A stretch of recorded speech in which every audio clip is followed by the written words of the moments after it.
Alors, imaginez un instant.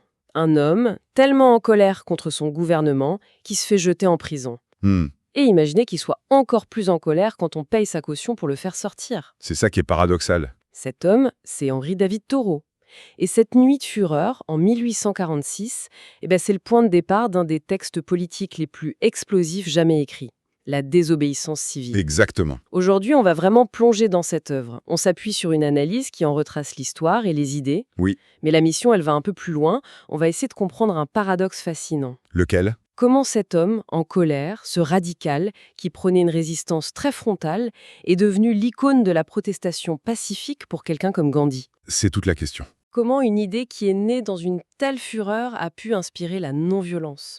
C'est un peu le voyage qu'on se propose. C'est un paradoxe parfait. Parce que pour comprendre Thoreau, je crois qu'il faut d'abord oublier l'image qu'on a de lui. Le sage dans sa cabane. Voilà, le sage tranquille au bord de l'étang. L'auteur de la désobéissance civile, ce n'est pas un philosophe de salon, c'est un activiste, un homme indigné. Mhm. Son essai, ce n'est pas une construction théorique, non, c'est le compte-rendu d'un acte, d'un clash personnel et volontaire avec le pouvoir. D'accord. Et c'est cette origine, cette étincelle de confrontation qui donne au texte toute sa puissance. Alors, allons-y, retournons à cette fameuse étincelle. On est en juillet 1846. Thoreau est en prison. Oui, La raison officielle, c'est le non-paiement d'un impôt, le poll tax. On pourrait penser à un oubli, mais non. mais c'est tout le contraire. C'est un acte délibéré, Tout à fait. Et l'impôt en soi, c'est juste un prétexte. un symbole. Qu'est-ce qu'il refuse de financer, alors? Ce qu'il refuse, c'est de donner son argent à un gouvernement qu'il juge criminel. Il y a deux raisons très précises à sa colère. D'accord. Premièrement, l'esclavage. Pour lui, c'est une abomination morale pure et simple. Et deuxièmement, la guerre que les États-Unis mènent contre le Mexique. Ah oui, Il voit ça comme une guerre de conquête impérialiste, juste pour étendre le territoire esclavagiste. donc chaque dollar, c'est... Chaque dollar, pour lui, c'est une balle pour la guerre et une brique pour la prison des esclaves. C'est aussi simple que ça. Donc refuser de payer, ce n'est pas l'évasion fiscale, c'est un acte de retrait de son consentement, c'est dire pas en mon nom. Exactement. Et l'histoire prend une tournure presque comique, mais qui en dit long. Il ne passe qu'une seule nuit en prison. Une seule. Une de ses tantes, pensant bien faire, se précipite pour payer. Et la réaction de Thoreau. Il est furieux. Il est livide. Ce détail change tout. Ça change tout parce qu'il a l'impression qu'on lui a volé sa protestation.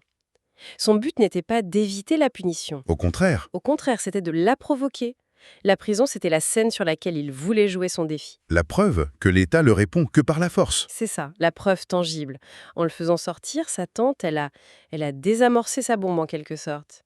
Elle a transformé son acte politique radical En simple problème administratif. voilà, réglé en 24 heures. On voit bien que son but, ce n'était pas le confort, mais la cohérence. Mais on peut se poser la question quand même. Une seule nuit en prison, est-ce que ce n'est pas un peu léger pour fonder toute une philosophie? C'est une excellente question. On pouvait y voir une sorte de performance, plus qu'un vrai sacrifice. Oui. Et certains critiques ont d'ailleurs parlé de tourisme carcéral. C'est un reproche qui lui est souvent fait. D'accord. Mais je pense que ce serait une erreur de jugement. L'important, ce n'est pas la durée de la peine, c'est la nature du geste. Le principe. Le principe.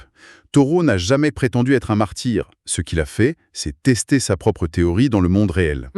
Et cette expérience, même si elle est brève, a irrigué toute sa réflexion. L'essai qu'il publie 3 ans plus tard n'est pas une dissertation abstraite. C'est une pensée incarnée. C'est une pensée incarnée. Il ne dit pas « voilà ce qu'il faudrait faire », il dit « voilà ce que j'ai fait et voilà pourquoi ». C'est toute la différence. Et ce pourquoi, il est d'une radicalité folle. Il ne s'attaque pas juste à une loi, il s'attaque à l'idée même du gouvernement. Dès les premières lignes, oui. Il lance cette phrase qui est un vrai coup de poing. Le meilleur gouvernement est celui qui gouverne le moins. Et il va même plus loin. Il va jusqu'au bout de l'idée. Le meilleur gouvernement, c'est celui qui ne gouverne pas du tout. C'est une attaque frontale contre le culte de l'État. Pour lui, le gouvernement, au mieux, c'est un expédient, un outil. Et comme tous les outils. Il peut être détourné. Il dit qu'il est souvent perverti avant même que le peuple ne puisse réagir. Son exemple, c'est l'armée permanente. C'est-à-dire ?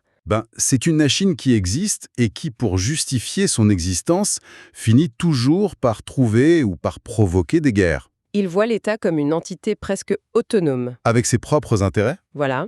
qui ne coïncident pas forcément avec ceux des citoyens. Mais sa critique la plus profonde et celle qui résonne encore le plus aujourd'hui, Elle vise le cœur de la démocratie. Le principe de la majorité? Exactement. Absolument. Il pose une question incroyablement subversive.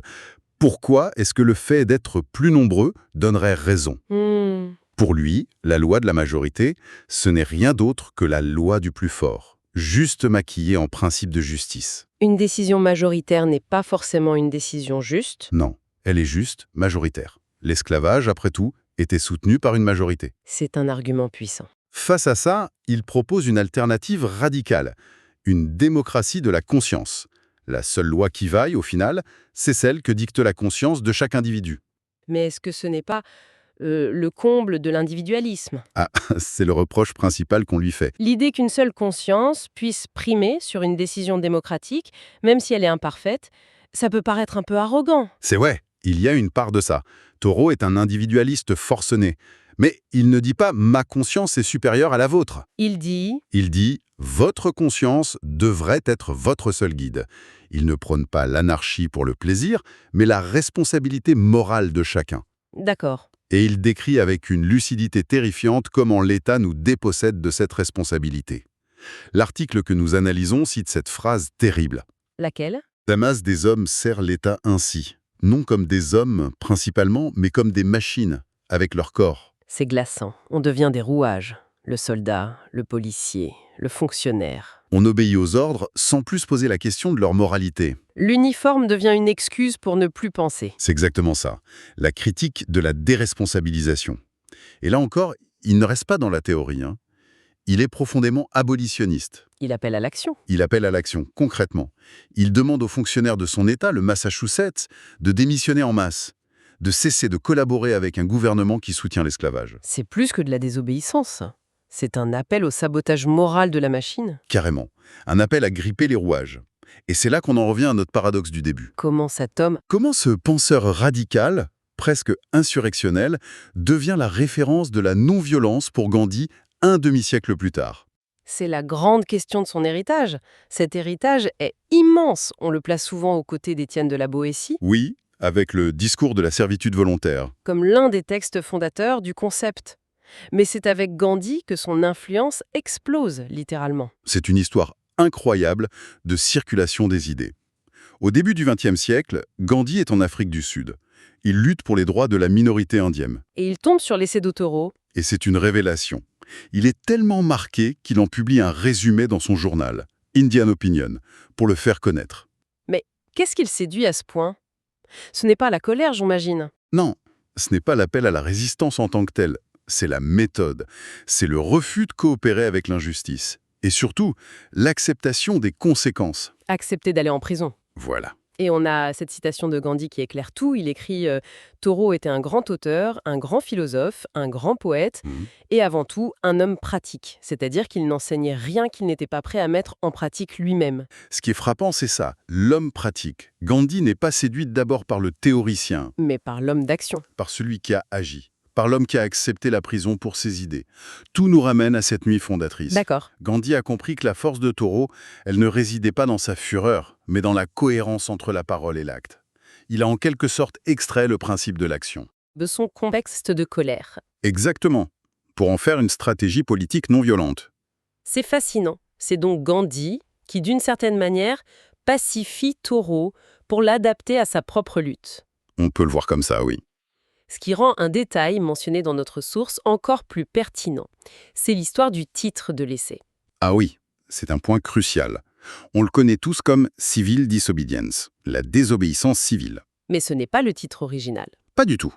Lors de sa première publication en 1849, l'essai s'intitulait « Resistance to Civil Government ». Résistance au gouvernement civil. C'est ça. Ce n'est pas du tout la même chose. On a l'impression que ces deux titres ne racontent pas la même histoire. Absolument pas. Qu'est-ce que ce changement nous dit sur la façon dont l'idée de Thoreau a été reçue et peut-être même domestiquée? Le mot domestiqué est parfait. Résistance, c'est un mot martial, c'est frontal, Ça suggère une opposition totale. total. On résiste à un occupant, à une tyrannie.